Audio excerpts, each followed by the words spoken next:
ከዚህ በፊት ያደረጋቸው ንግግሮች እንደ አዲስ ሚዲያዎቹ ፖስት እያደረጉ ጭምር የመንግስት ሚዲያዎች ጭምር ለጦርነት ተዘጋጅተናል የሚል ኳኳታ ውስጥ ገብተዋል። ድንጋጤ የወለደው ነው። ድንጋጤው ወደ ጎጃም ሲገቡ ጠብቀው የገቡትና የገጠማቸው የተለያየ ስለሆነ ነው። እስኪ እናንተው እንድትታዘቡን ያለውን ሁኔታ በግልጽ እንዲያሳያችሁ መጀመሪያ የሰሞኑ የአብይ አህመድም የብርሃኑ ጁላም ፉከራ ቀረርቶ ቀደም ሲል የተናገሯቸውንም ቪዲዮዎች እያመጡ የሚለጥፉት እንደገና ደግሞ አሁን እንደ አዲስ እየወጡ የሚለፈልፉት ምን ጨንቋቸው ነው የሚለውን እናነሳሳለን። የአብይ ካድሬዎች ከዚህ ቀደም አብይ አንድ ያዘጋጀውን ጋዜጠኛ ይዞ ያደረገውን ንግግር ከሰሞኑ እያራወጡት ነው። ለምን እንደጨነቃቸው ነገሩን እንድናየው እስኪ ቪዲዮውን በአጭሩ ተመልክተን እንመለስ። ከለውጡ በፊት የነበረው አጠቃላይ ሎ ኢንፎርስመንት ኤጀንሲስ፣ መከላከያው፣ ደህንነቱ፣ የሳይበር ሴኩሪቲ ተቋሙ ጊዜ ነው ባሩድ አሮን ነው ከየት እንደሚያመጡት ግን ባሩድ በቃ ደግሞ አለ እዛች ውስጥ መጥነው እየከተቱ የማሸጉንም የምናምኑም ስራ አለ የሚመጣ እና ያንን ከሳቸው እየቆጠረ የሚረከባል። በጣም ይሄ ያየሁት ነገር በዛን ጊዜ አሁን 87 86 የሆነ አርሶ አደር ይሰራ የነበረውን ቀለሃውን ብረቱን ፈልጎ ባሩድ እየጨመሩ ማሸግ አንዲት ቀላ አይደለም እኮ መርፌ አይሰራም። አብይ አህመድ ታውቁታላችሁ። የትኛው ኢንዱስትሪ ሰው መቀጥቀጫ ብረት መቀጥቀጫዎች አሉ። አሮጌ ይቀጠቅጣሉ፣ ቀለም ይቀባሉ። አንዳንዶቹ ለሙከራ ሲነሱ ሁለት ጫማ ወደ ላይ ከፍ ሳይሉ በአፍንጫቸው እየተተከሉ እንደገና ደግሞ ለገራጅ የሚገቡ ናቸው የሚያስነሷቸው ሄሊኮፕተሮች። ከዚያ ውጭ ቀለም ተቀብቶ የሆነ ሎቤር ላይ ተጭኖ የሚሄደውላ የሚተኮስ አይደለም። በነገራችን ላይ ሾው አፕ ነው። ሁለተኛ መሳሪያ ይዘህ ሂደህ በገፍ መሳሪያ ሊዋጋ አይችልም። ልብ አሁንም የእነ አብይን ድንጋጤ ነው። ከዛ ወደ ውጤቱ እንመጣለን።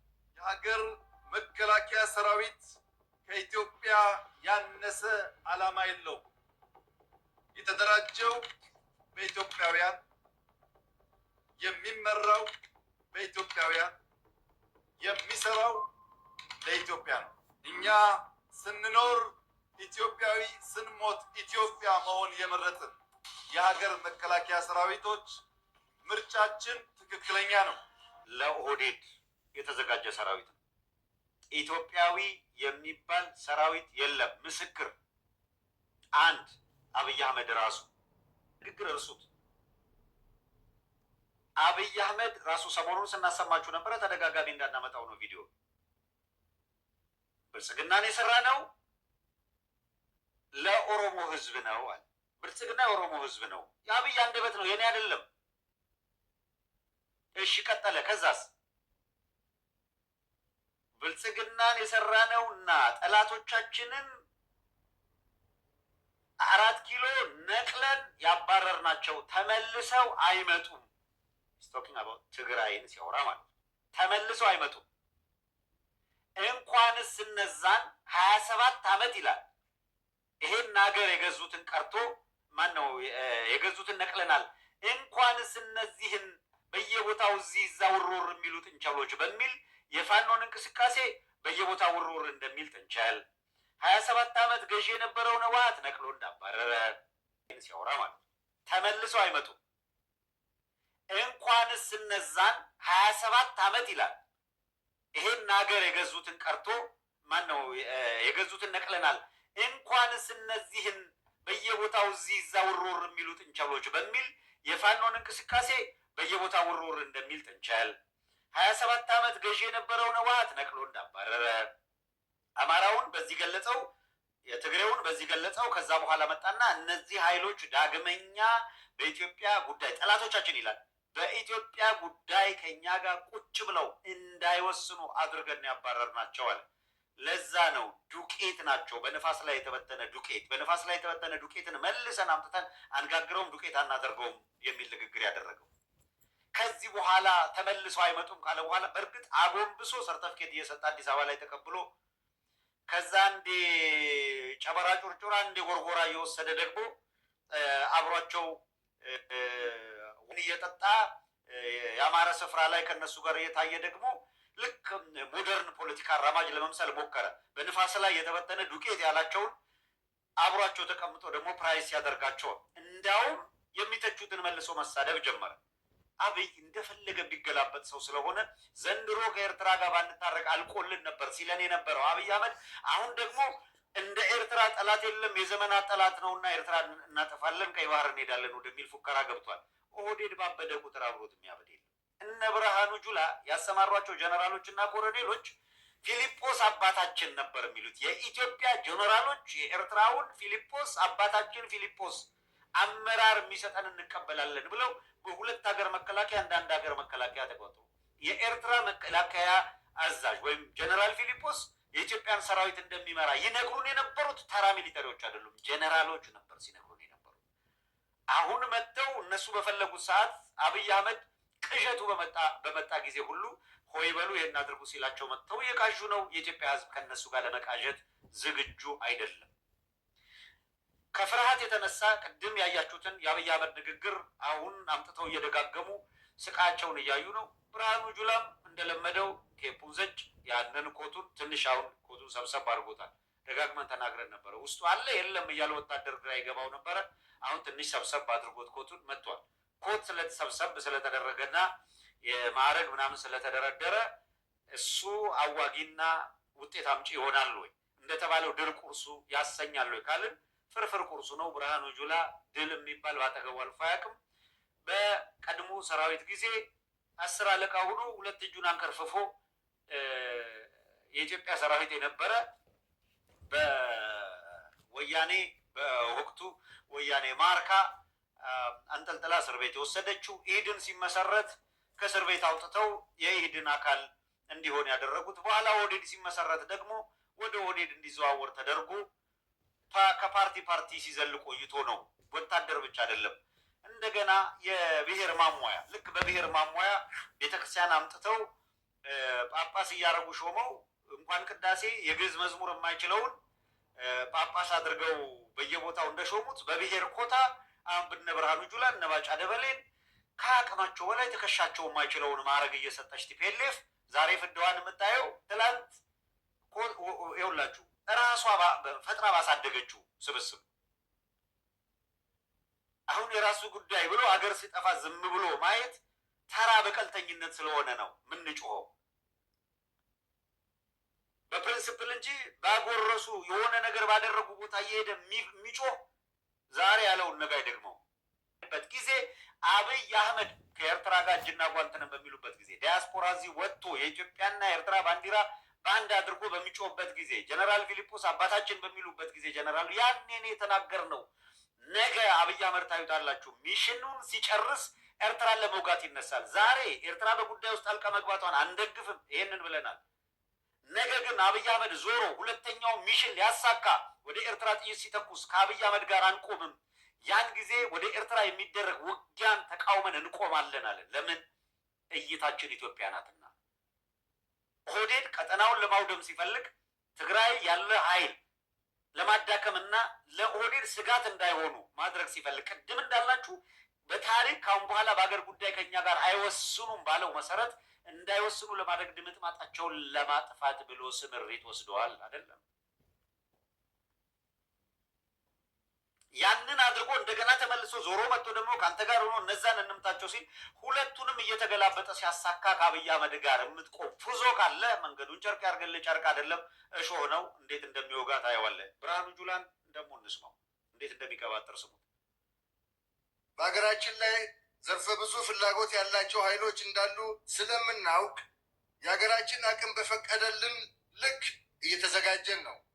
የምድር የአየር የባህርና የሳይበር ኃይላችንን ለዘመኑ በሚመጥኑና በሀገራችን ላይ ሊቃጣ የሚችልን ጥቃት በሚያስቀር ጥቃት ከተሰነዘረን በአጭር ጊዜና በአነስተኛ ኪሳራ መመከት በሚያስችል ቁመና እየገነባን አስተማማኝ ደረጃ ላይ እንገኛለን። የጨነቀለት አለ ዳኘው አለ የጨነቀለት እየየ ማለት አሁን ነው። ይሄ ጭንቀት የወለደው ቀደም ሲል እንደነገርኳቸው ከጭንቀት የሚመነጭ ከመረበሽ የሚመነጭ መግቢያ ከማጣት የሚመነጭ ተራ መቀላመድና ፉከራ ነው። አንድ ስንዝር የሚሉትን የሚያሳካ ሆኖ አታገኙትም። በቂ የሆነ ሰራዊት በቂ የሆነ አሁን አሳያቸዋል። በቂ ሰራዊትን የገነቡት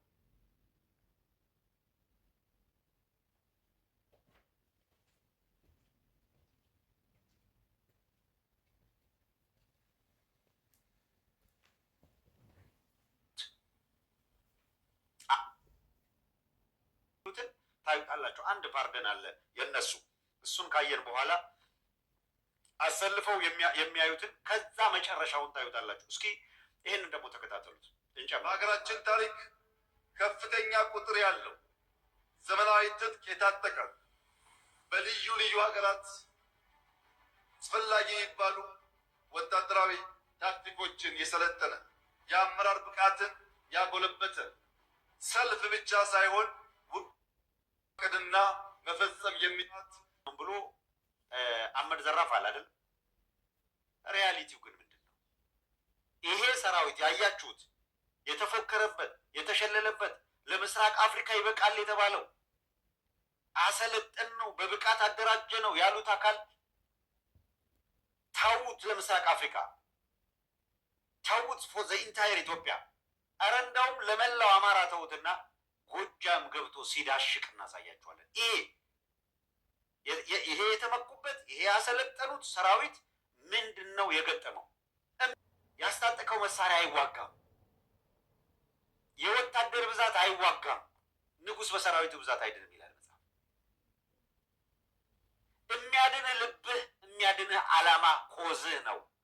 ኮዝ የሌለው ሰራዊት በዓለም ላይ አሸንፎ አያውቅም። የሚያድንህ ዓላማ ኮዝህ ነው። ኮዝ የሌለው ሰራዊት በዓለም ላይ አሸንፎ አያውቅም። ከህዝብ ጋር የሚዋጋ አሸንፎ አያውቅም። አዎ ተረኛ ነን። መጀመሪያ ሌሎች ነበሩ፣ ከዛ ትግሬ መጣ፣ ከዛኛ መጣን። አዎ አንዱ ሁሌ ይዞት አይኖርም።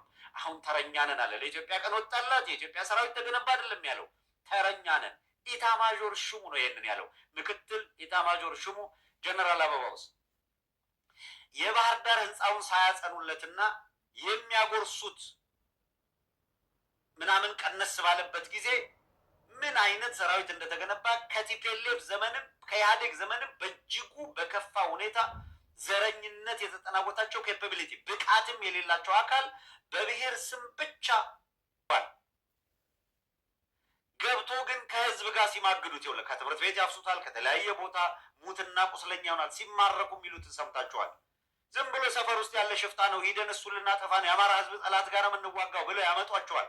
የአማራን ህዝብ ህልውና ለማስከበር የሚጋደሉ ወጣቶች፣ ልበሙሎች፣ ታክቲክ አዋቂዎች የህዝቡን ስነ ልቦና የሚመጥን ኮዛቸውን የሚመጥን ትግል አድርገው እንዴት ማሸነፍ እንደሚቻል በተግባር ሲያሳዩቸው ፋኖ ይችላል ከአንደበታቸው ይህን እያወጡ ሲያዘምሯቸው አባታችን ተማርኳል እኛም ተደግመናል እያሉ ሲያስለፈልፏቸው የምታዩት የብርሃኑ ጁላን ሰራዊት ነው። ወደ ደጋዳሞት ሄደ። ጎጃምን አውድማለሁ አለ። ገባ ተንቀልቅሎ፣ ገባ ፎክሮ። ምንድን ነው የገጠመው? አንድ መሸጋገሪያ ሊሆነን የሚችል አንድ ቪዲዮ እንመልከት። ይሄንን ከዛ በኋላ እንመልሳለን። ዋርካም ነበርኩ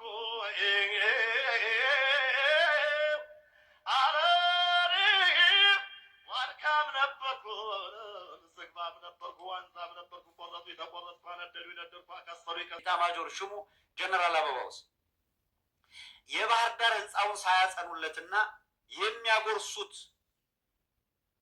ምናምን ቀነስ ባለበት ጊዜ ምን አይነት ሰራዊት እንደተገነባ ከቲፔሌፍ ዘመንም ከኢህአዴግ ዘመንም በእጅጉ በከፋ ሁኔታ ዘረኝነት የተጠናወታቸው ኬፓቢሊቲ ብቃትም የሌላቸው አካል በብሔር ስም ብቻ እነዚህኞቹ ጉዶች ይብሳሉ። የኔ ቃል እኮ አይደለም።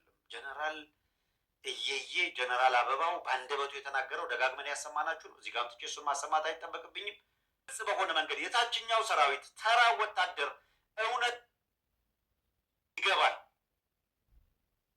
ገብቶ ግን ከህዝብ ጋር ሲማግዱት ይኸውልህ፣ ከትምህርት ቤት ያፍሱታል፣ ከተለያየ ቦታ ሙትና ቁስለኛ ይሆናል። ሲማረኩ የሚሉትን ሰምታችኋል። ዝም ብሎ ሰፈር ውስጥ ያለ ሽፍታ ነው፣ ሂደን እሱን ልናጠፋ ነው፣ የአማራ ህዝብ ጠላት ጋር የምንዋጋው ብለው ያመጧቸዋል።